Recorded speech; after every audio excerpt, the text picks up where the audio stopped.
কখনো কি ভেবে দেখেছেন এই যে আমাদের চারপাশের জগৎ, এই বিশাল মহাবিশ্ব, এটা আসলে কি দিয়ে তৈরি? এর পেছনে কি নিয়ম কাজ করছে? চলুন আজ আমরা বাস্তবতার সেই গোপন ভাষাটাতেই বোঝার চেষ্টা করব, যেটা আমাদের চোখের সামনে থেকেও যেন লুকিয়ে আছে। আর এই বিশাল মহাবিশ্বের এত বড় বড় রহস্যের উত্তর জানেন তো লুকিয়ে আছে একদম ছোট্ট একটা কণার মধ্যে। এতটাই ছোট যে খালি চোখে দেখাই যায় না। চলুন আজ আমরা সেই ক্ষুদ্র জগতের ভেতরেই ডুব দিই। তো বাস্তবতার এই যে ভাষার কথা বললাম, তার প্রথম অক্ষরটা কি? সেটা হলো পরমাণু। ভাবা যায় এই মহাবিশ্বের সবকিছু, মানে বিশাল গ্রহ নক্ষত্র থেকে শুরু করে আমাদের পায়ের নিচের ঘাসের ডগা পর্যন্ত সবকিছুই কিন্তু এই একটাই জিনিস দিয়ে গড়া। ব্যাপারটা অনেকটা আমাদের বর্ণমালার মতো। দেখুন, মাত্র কয়েকটি অক্ষর দিয়েই তো আমরা লক্ষ লক্ষ শব্দ তৈরি করি, তাই না? ঠিক সেভাবেই হাতে গোনা কয়েক রকমের পরমাণু মিলেই এই জগতের সমস্ত কিছু তৈরি হয়েছে। এক কথায় পরমাণুই হল এই বিশ্বব্রহ্মাণ্ডের আসল বর্ণমালা। আচ্ছা, এই পরমাণুর ভেতরে কি আছে? একদম কেন্দ্রে, মানে মাঝখানে একটা নিউক্লিয়াস থাকে। সেখানে প্রোটন আর নিউট্রন, এই দুটো কণা একসাথে বসে থাকে। আর সেই নিউক্লিয়াসকে ঘিরে, ঠিক যেমন সূর্যকে ঘিরে আমাদের গ্রহগুলো ঘোরে, সেভাবেই অবিরাম চক্কর কাটতে থাকে ছোট্ট ছোট্ট ইলেকট্রন। এখন প্রশ্ন হলো, একটা পরমাণুর আসল পরিচয় কি? কোনটা হাইড্রোজেন আর কোনটা অক্সিজেন, এটা আমরা বুঝব কি করে? উত্তরটা খুব সহজ, তার প্রোটন সংখ্যা গুণে। এই প্রোটন সংখ্যাটাই হলো তার পারমাণবিক সংখ্যা, মানে এটা হলো পরমাণুর আইডি কার্ড। যেমন ধরুন, যদি কোনো পরমাণুতে 6টা প্রোটন থাকে, তাহলে চোখ বন্ধ করে বলে দেওয়া যায় ওটা কার্বন, অন্য কিচ্ছু হতেই পারে না।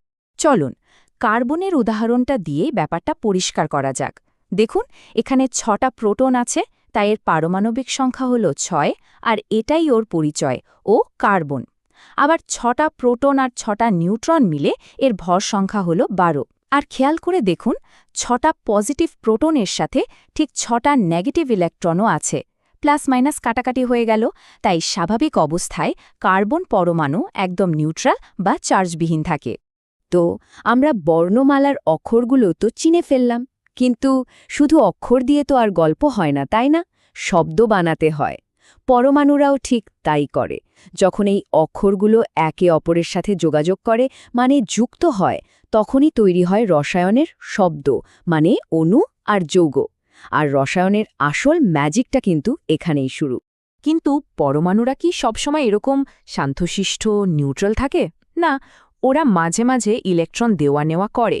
আর যেই মুহূর্তে একটা পরমাণু ইলেকট্রন দেয় বা নেয়, তখনই ওটা একটা চার্জড কণায় পরিণত হয়। এই চার্জ পরমাণুগুলোকেই আমরা বলি আয়ন। আর এই আয়ন তৈরি হওয়ার কারণেই পরমাণুরা একে অপরের সাথে জুড়ে গিয়ে একটা সম্পর্ক বা বন্ধন তৈরি করতে পারে। চলুন একটা উদাহরণ দেখি। সোডিয়াম, ওর বাইরের কক্ষপথে একটা বাড়তি ইলেকট্রন আছে, যেটা ছেড়ে দিতে পারলেই ও খুব স্টেবল বা স্থিতিশীল হয়ে যায়। তো যেই ও একটা ইলেকট্রন ছেড়ে দিল, ওর মধ্যে একটা প্রোটন বেশি হয়ে গেল, তাই না? ফলে ও একটা পজিটিভ চার্জওয়ালা ক্যাটায়নে পরিণত হলো। এবার ক্লোরিনের গল্পটা দেখা যাক, যেটা ঠিক উল্টো। ওর বাইরের কক্ষপথে একটা ইলেকট্রনের ঘাটতি আছে।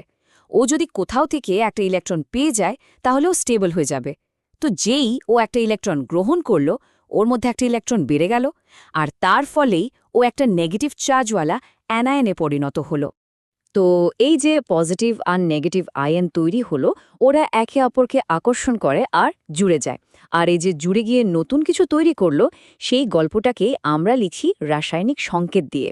এই সংকেতগুলো অনেকটা রান্নার রেসিপির মতো, ঠিকঠাক বলে দেয় কোন জিনিস কতটা মেশানো হয়েছে। যেমন আমরা সবাই জানি H2O মানে জল, তার মানে কি দুটো হাইড্রোজেন আর একটা অক্সিজেন। এই রাসায়নিক সংকেত লেখার কিন্তু একটা খুব মজার আর সহজ কৌশল আছে। এটাকে বলে ক্রিস ক্রস পদ্ধতি। শুধু জানতে হবে কোন মৌলের চার্জ বা যোজ্যতা কত, ব্যাস। তারপর শুধু সংখ্যা দুটোকে আড়াআড়িভাবে অদলবদল করে দিলেই কেল্লাফতে, সংকেত রেডি। দেখুন ব্যাপারটা কত সোজা। অ্যালুমিনিয়ামের যোজ্যতা হলো 3 আর অক্সিজেনের 2। ক্রিস ক্রস পদ্ধতিতে অ্যালুমিনিয়ামের 3 চলে গেল অক্সিজেনের পায়ের কাছে, আর অক্সিজেনের 2 চলে এলো অ্যালুমিনিয়ামের পায়ের কাছে। ব্যাস, হয়ে গেল অ্যালুমিনিয়াম অক্সাইড Al2O3। কি সোজা না? তো আমরা অক্ষর চিনেছি, মানে পরমাণু।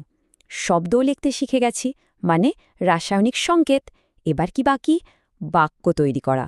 রসায়নের এই বাক্যগুলোই হল রাসায়নিক বিক্রিয়া। এখানেই কিন্তু আসল অ্যাকশনটা হয়। রাসায়নিক বিক্রিয়া মানে কিন্তু শুধু দুটো জিনিসকে একসাথে মিশিয়ে দেওয়া নয়, এটা তার চেয়েও অনেক বেশি কিছু। এটা একটা রূপান্তর, একটা ম্যাজিক, যেখানে পুরনো সম্পর্ক মানে পুরনো রাসায়নিক বন্ধনগুলো ভেঙে যায় আর একদম নতুন সম্পর্ক বা বন্ধন তৈরি হয়। আর তার ফলে যা তৈরি হয় সেটাও হয় সম্পূর্ণ একটা নতুন জিনিস, যার আচার-আচরণ, ধর্ম সবই আলাদা। একটা খুব সাধারণ উদাহরণ দিই। পোড়া চুন বা পাথুরে চুনের সাথে জল মেশালে কি হয়? পাত্রটা গরম হয়ে ওঠে আর একটা নতুন জিনিস তৈরি হয়, যেটাকে বলে কলি চুন। দেখুন, চুন আর জল দুটো আলাদা জিনিস ছিল, আর কলি চুন একদমই আলাদা। এখানে চুন আর জল হলো বিক্রিয়ক, মানে যারা বিক্রিয়া করছে, আর নতুন যে কলি চুন তৈরি হলো সেটা হলো বিক্রিয়াজাত পদার্থ বা প্রোডাক্ট।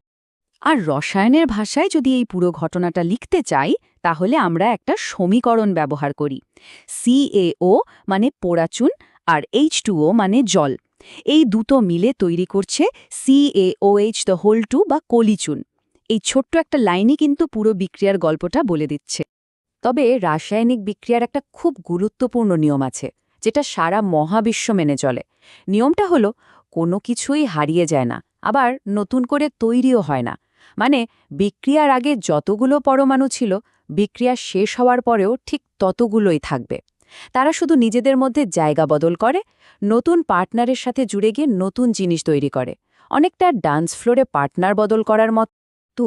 সব বাক্য যেমন একরকম হয় না, কিছু ছোট, কিছু বড়, কিছু প্রশ্নবোধক, সেরকমই সব রাসায়নিক বিক্রিয়াও কিন্তু একরকম নয়। এদেরও নানা রকম ভের আছে। কোনোটাতে দুটো জিনিস জুড়ে গিয়ে একটা হয়, কোনোটাতে আবার একটা জিনিস ভেঙে টুকরো টুকরো হয়ে যায়। চলুন এর কয়েকটা প্রধান ধরন দেখে নেওয়া যাক। দেখুন, হাজার হাজার বিক্রিয়া থাকলেও তাদের মূলত এই 4টি প্রধান ভাগে ফেলা যায়। প্রথমটা হলো সংশ্লেষণ, যেখানে দুই বা তার বেশি জিনিস মিলেমিশে এক হয়ে যায়। তারপর হলো বিয়োজন, ঠিক তার উল্টো, একটা বড় জিনিস ভেঙে ছোট ছোট অংশে ভাগ হয়ে যায়। এরপর আছে প্রতিস্থাপন, যেখানে একজন বেশি শক্তিশালী এসে দুর্বল একজনকে তার জায়গা থেকে সরিয়ে দেয়। আর শেষে আছে বিনিময়, যেখানে দুটো যৌগ নিজেদের মধ্যে পার্টনার আদল বদল করে নেয়। বেশ মজার, তাই? তাহলে ব্যাপারটা কি দাঁড়ালো? আমাদের খাবার, নুন থেকে শুরু করে আমাদের শরীরের জীবন্ত কোষ পর্যন্ত সবকিছুই কিন্তু পরমাণুর এই একই মৌলিক নিয়ম মেনে চলছে। মানে যেই নিয়মটা আমাদের রান্নাঘরে কাজ করছে, ঠিক সেই একই নিয়মেই কিন্তু মহাবিশ্বের দূরতম নক্ষত্রটিও চলছে। রসায়নের এই ভাষাটা সত্যি ইউনিভার্সাল। কিন্তু সব শেষে একটা বড় প্রশ্ন কিন্তু থেকেই যায়। যদি জীব আর জড় সবকিছুই একই পরমাণু দিয়ে একই নিয়ম মেনে তৈরি হয়, তাহলে জীবনের রহস্যটা কোথায়? কোথা থেকে আসে সেই বিশেষ স্ফুলিঙ্গটা, যা একটা জড় পদার্থকে জীবন্ত করে তোলে? কোথায় সেই সীমারেখা? হয়তো উত্তরটা লুকিয়ে আছে পরমাণুদের আরও অনেক জটিল সজ্জার মধ্যে, যা রসায়ন আর জীববিজ্ঞানের সীমানাকে এক করে দেয়। Thanks for watching. Don't forget to like and subscribe to Animated Shikha for more videos.